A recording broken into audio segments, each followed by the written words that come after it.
the embodiment of hope, perseverance, and excellence, the qualities that define the heart and soul of Blansha College Foundation Incorporated.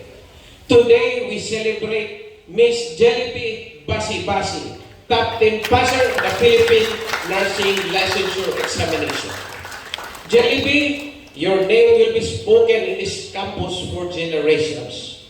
Your story will be told to the next nursing students who will sit in the same classrooms you once sat in, who will walk the same hallways you walk, who will one day look at your example and say, if she could reach the top, I too can rise. Your achievement is more than personal. It is transformational. You have not only passed the PNLE, you have elevated the pride, the spirit, and the identity of our institution. For the first time, BCFI has a student among the top 10. And that is no small feat. That is a miracle shaped by effort, polished by sacrifice, and finished by faith. Your journey, though many may see only the result, was filled with late nights, early mornings, countless readings, endless prayers, moments of doubt, and moments of courage. Tinood, no? Every challenge you face, you fought through. Every difficulty, you turned into determination.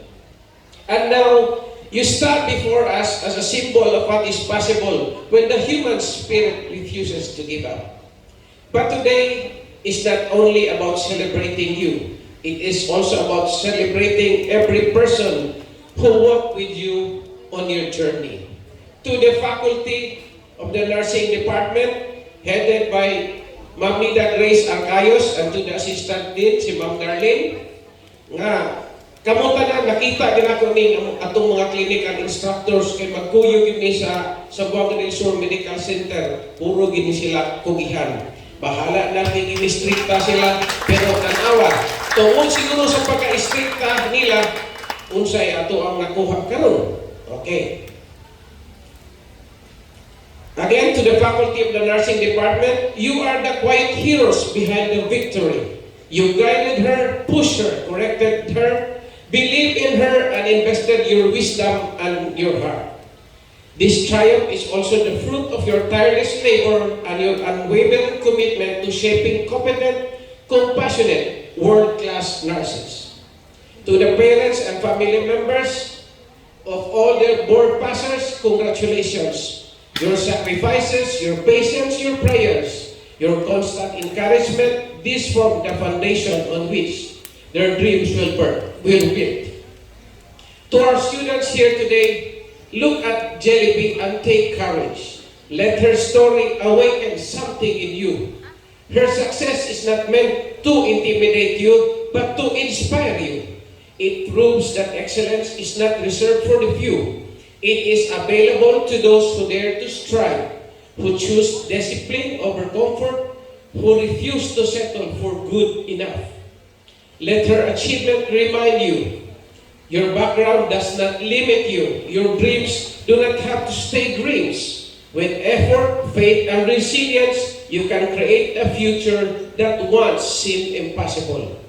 To the entire BCFI community, the faculty, the staff, the alumni, and stakeholders, this moment belongs to all of us. We have always believed in the potential of our institution. We have always believed that greatness lives within these walls. And today, Jellyby has proven to the whole country what we already knew, that BCFI is a home of talent, a cradle of excellence, and a beacon of hope. Jellyby, we cannot express enough how proud we are of you. With your top 10 victory, you have written a new chapter in our history. One that will forever uplift the name of Blansha College Foundation Incorporated. And so today, as a symbol of our joy, our honor, and our profound appreciation, we present to you this cash award of 50,000 pesos.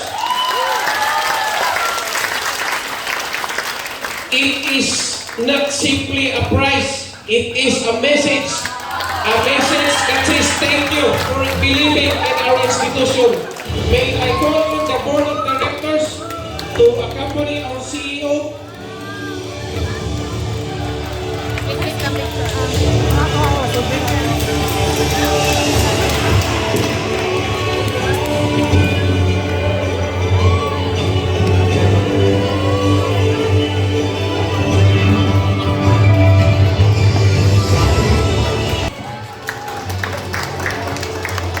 Board of Trustees, the administration, the faculty, the staff, our students, and the entire PCFI community, congratulations, Miss Jellyby Basibasi, and to the other nursing passers of the PNLE 2025. You have made history.